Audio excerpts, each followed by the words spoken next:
Winter had arrived on the Eastern Front. German soldiers, once invincible, were trapped in mud, snow, and freezing winds outside Moscow. Weapons jammed, rations vanished, and morale shattered. Hitler watched from thousands of miles away, furious, baffled, and unforgiving. What he said next would haunt the men frozen in the icy shadow of the Russian capital. June 1941. The dawn of Operation Barbarossa shattered the uneasy peace of Europe. Stretching over 1,800 miles along the German-Soviet frontier, Hitler's invasion force was the largest in human history. 3 million men, more than 3,000 tanks, and over 7,000 aircraft, all poised to drive deep into the heart of the Soviet Union. The Führer's orders were clear: Moscow must fall before winter. For Hitler, this was not merely a military objective. It was an ideological crusade. The destruction of Bolshevism, the conquest of Lebensraum, the rewriting of Eastern Europe's destiny. The Wehrmacht's advance was dazzling in its early days. Blitzkrieg tactics, lightning-fast Panzer spearheads supported by Stuka dive bombers, sliced through Soviet defenses with shocking efficiency. At Smolensk, German panzers encircled entire divisions, forcing the Red Army into chaotic withdrawals. In Vyazma and Bryansk, massive encirclements left hundreds of thousands of Soviet soldiers captured or annihilated. To the men on the ground, the victories felt almost inevitable. Discipline and doctrine fused with sheer momentum. The tanks rolled relentlessly. Infantry columns marched through burnt villages, and radio operators tracked the rapid progress hour by hour. Yet beneath the triumphs lay a simmering strain. The soldiers were exhausted. Weeks of forced marches under a blazing summer sun, with rations often reduced to meager portions of bread and ersatz coffee, tested morale. Letters from home were sporadic, and rumors of Soviet counterattacks circulated in the rear echelons, sowing unease. Overconfidence was palpable, and even seasoned officers whispered concerns about the widening supply lines. Meanwhile, Hitler's communications oscillated between brash public speeches, promising a swift victory over the Soviets, and obsessive private directives, demanding unprecedented speed and precision. Behind the front, logistical cracks were beginning to appear. Fuel trucks struggled along muddy tracks. Ammunition depots lagged behind the advancing columns. Soviet railways were systematically destroyed, yet the Germans underestimated both the resilience and the resourcefulness of their adversary. Stalin's purges had decimated the Red Army's command, but the men who remained fought with a tenacity that would soon shock their invaders. As the Wehrmacht approached the outskirts of Moscow in late autumn, the city's spires loomed on the horizon like an omen. The real enemy had not yet revealed itself. Winter, the icy, merciless winter that would cripple engines, freeze supplies, and sap the strength of men, waited patiently. The German army, flush with success and blind to the coming storm, edged ever closer to the heart of the Soviet Union, unaware that their greatest test was yet to come. By late November 1941, the Russian winter had arrived with a vengeance. Temperatures plunged to -30 degrees C, degrees F, and the landscape, once scarred by scorched earth and smoke, was now a frozen wasteland. The German army, having advanced hundreds of miles in record time, faced an enemy far more relentless than any Soviet division: nature itself. Snow whipped across open plains in blinding gusts, turning each step into a battle, each breath into a visible struggle against the icy air. Weapons failed first. Rifles jammed as lubricants thickened into waxy sludge. Machine guns froze solid, and tanks, once the spearheads of the Blitzkrieg, ground to a halt, engines seizing, treads locked in ice. Artillery pieces froze in place, and supply wagons sank into snowdrifts, their horses exhausted and shivering.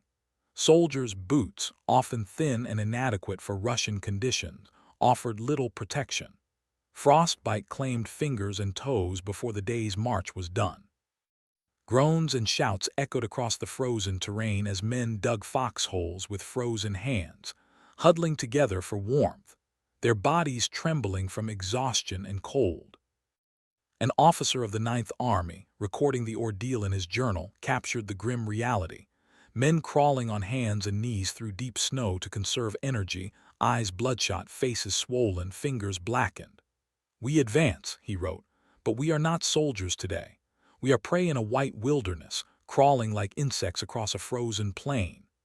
The tone reflects a mixture of awe, fear, and resignation, a microcosm of the Wehrmacht's struggle as the winter tightened its grip.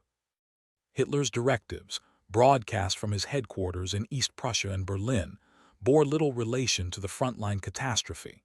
The Führer demanded relentless advance, insisting that Moscow must fall before the full weight of winter could anchor the Red Army. Communications from the front, often brief, hinted at disaster, but orders remained detached from reality. Overconfidence, arrogance, and ideological obsession blinded the high command to the human cost already mounting in the field. Meanwhile, Soviet forces, though battered, were adapting swiftly. Red Army units fortified villages, reinforced defensive lines, and utilized the frozen terrain to their advantage. Their troops, clad in heavy winter coats and fur-lined boots, moved with a familiarity born of decades in the harsh climate. Scorched earth tactics continued unabated, leaving the Germans with little to forage and further straining already overextended supply lines. Every frozen river, every snow-covered forest became an obstacle, and sometimes a trap, from which German units struggled to escape. Frustration, fear, and despair grew among the German soldiers. The energy of the early blitzkrieg had dissipated, replaced by a grinding, numbing struggle against cold and exhaustion. Officers argued with men over pace, rations, and the impossible demands of orders. The human cost mounted silently but visibly: frostbitten hands, frozen limbs, and eyes hollowed by the unrelenting cold.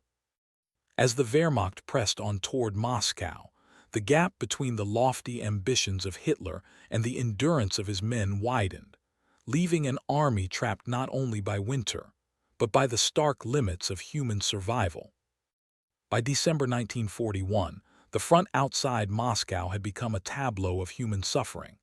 The Wehrmacht, once the unstoppable force of blitzkrieg, was now battered by frostbite, starvation, and exhaustion. Reports filtered back to Berlin, and with each telegram, Hitler's fury intensified. He summoned generals to the Wolf's Lair, pacing the map-filled rooms, eyes blazing with a mixture of disbelief and rage. Daily briefings became confrontations, with Hitler blaming commanders for cowardice, for failure to obey, for allowing his grand vision to falter before a mere winter. The Führer's ideology, his conviction that the German soldiers' willpower and racial superiority could overcome any obstacle, rendered him impervious to reports of logistical collapse. In his fury, Hitler dispatched personal letters to frontline units, berating entire divisions for hesitation. One directive, preserved in Wehrmacht archives, warned that any retreat would be considered treasonous and punishable by court-martial. Yet behind the rhetoric, the human reality was far grimmer. Soldiers crawled through the snow, desperate for fuel, blankets, or even a piece of bread. Frostbite claimed hands and feet faster than bullets, and field hospitals overflowed with men too weak to march but still forced into the front lines. Generals pleaded for more winter clothing, rations, and mechanized support, warning that without relief, entire corps could disintegrate. Hitler, however, saw these appeals not as necessities but as a lack of faith in the mission. Amid this chaos, small stories of human ingenuity and desperate survival emerged. In the outskirts of Kalinin, groups of soldiers improvised shelters from snow and abandoned vehicles, forming makeshift huts to protect themselves from the degrees-C nights. Patrols were mounted to scavenge firewood or recover frozen supplies, often risking frostbite or sniper fire. In some units, obedience to orders directly threatened life. Soldiers forced to advance in columns across open snowfields suffered catastrophic losses, while those who quietly adapted, digging trenches, rationing fuel, or disobeying illogical directives, sometimes survived where their peers perished. The paradox was stark. Survival often required small acts of defiance, while strict adherence to Hitler's commands could mean death in the snow. The ideological obsession of Hitler weighed heavily on the high command. Orders emphasized speed and conquest over human endurance, insisting that Moscow must fall despite a landscape that had already defeated half of Europe's best-trained army. The psychological strain on both commanders and soldiers mounted daily. Officers grew fearful of speaking truth to power, knowing that honesty could invite scorn or punishment. Soldiers, already battling the elements and exhaustion, were now also navigating a command structure increasingly divorced from reality. By mid-December, the Wehrmacht teetered on the edge. Engines froze, supply lines snapped, and morale plummeted. The once celebrated German machine, trained, disciplined, and technologically advanced, was now a shadow of itself, racked by winter, human frailty, and the unrelenting demands of an ideological leader who could not fathom defeat. The army's collapse was not imminent in a single battle, but in the slow erosion of men's bodies, minds, and spirits. And at the center of it all stood Hitler, furious, detached, and unyielding, driving an army toward a precipice from which many would never return. By mid-December 1941, the Wehrmacht had reached its breaking point. The army that had stormed across the vast plains of the Soviet Union was now exhausted, scattered, and fraying at the edges. Discipline, once a hallmark of the Blitzkrieg, began to erode under the relentless pressure of frostbite, hunger, and unending Soviet resistance. Trenches and foxholes, dug in haste and often abandoned, became tombs for soldiers who succumbed to the cold. Hands, feet, and faces blackened from exposure. Entire units lost men to the icy grip of the winter night, their bodies left where they fell, swallowed by snowdrifts. Letters meant for home lay frozen in pockets or discarded along frozen supply lines, ink bleeding in the cold, words of hope and despair trapped forever in ice. Soldiers who survived the march and the fighting often did so only by sheer will, improvising shelters from snow, scavenging firewood, or risking patrols across open fields. Yet for many, survival was fleeting. Frostbite claimed toes and fingers, gangrene spread, and disease, trench foot, respiratory infections, and dysentery ravaged weakened bodies. Medical supplies were scarce, and field hospitals overflowed, forcing officers to make impossible choices about who could live and who could not. The Soviet counterattacks, long anticipated yet underestimated, now exploited the Wehrmacht's vulnerability. Red Army infantry and ski troops struck at flanks and rear positions, cutting supply lines and encircling weakened formations. Artillery fire, accurate and relentless, shredded frozen landscapes that had once seemed impassable. Every attack deepened the crisis, every successful Soviet maneuver sending shockwaves of fear through German units already teetering on the edge of collapse. Hitler's response only intensified the pressure. Generals were dismissed or threatened, commanders accused of cowardice, and orders repeated with obsessive insistence. No retreat, no compromise, no acknowledgement of the human cost. Officers faced a cruel paradox. Duty to the Führer demanded sacrifice beyond reason, while duty to their men demanded survival. Many found themselves weighing obedience against the lives of their soldiers, aware that defiance could save lives, yet invite the wrath of a leader who measured success only by territorial gain. The psychological toll was immense. Fear, anger, exhaustion, and hopelessness coursed through the ranks. Men who had once marched with confidence now trudged through snow, their spirits as frozen as the rivers that blocked their path. Ideology collided violently with reality. The grand vision of conquest dissolved in the face of frost, hunger, and relentless Soviet resistance. As Moscow loomed just beyond the horizon, the city remained unconquered.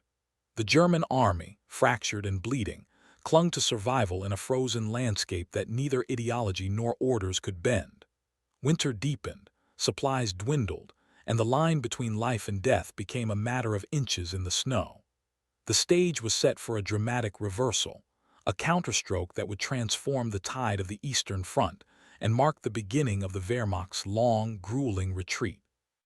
December 1941 marked the turning point on the Eastern Front.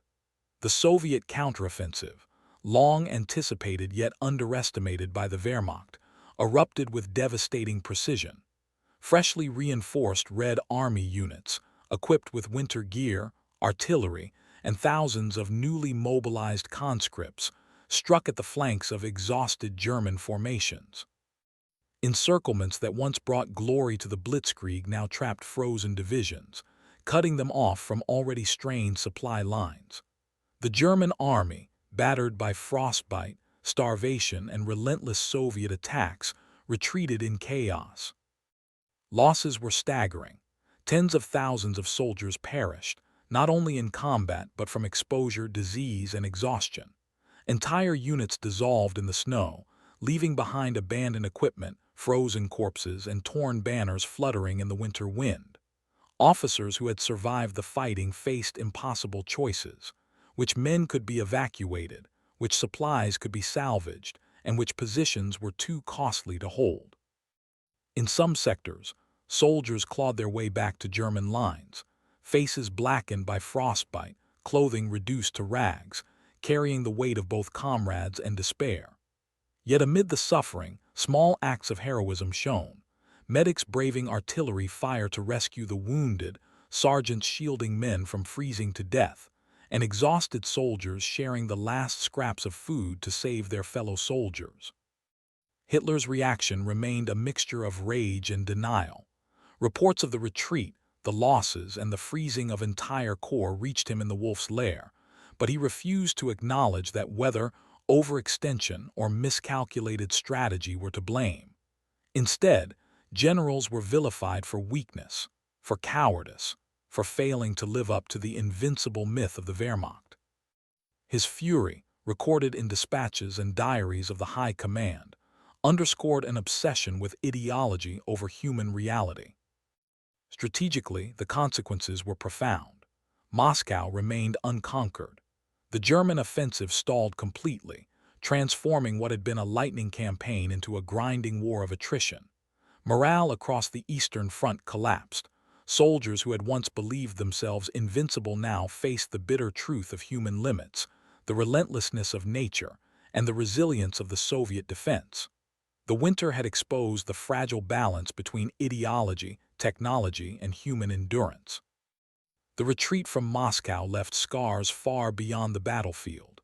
Hitler's words of fury and disdain lingered in the minds of commanders and men alike, a chilling testament to overreach and arrogance. The Wehrmacht had learned, at terrible cost, that victory was not guaranteed by ambition or doctrine alone. In the frozen fields outside the Soviet capital, the limits of human endurance had been brutally revealed, and the Eastern Front had become a war defined less by rapid conquest than by endurance, sacrifice, and the cruel calculus of survival.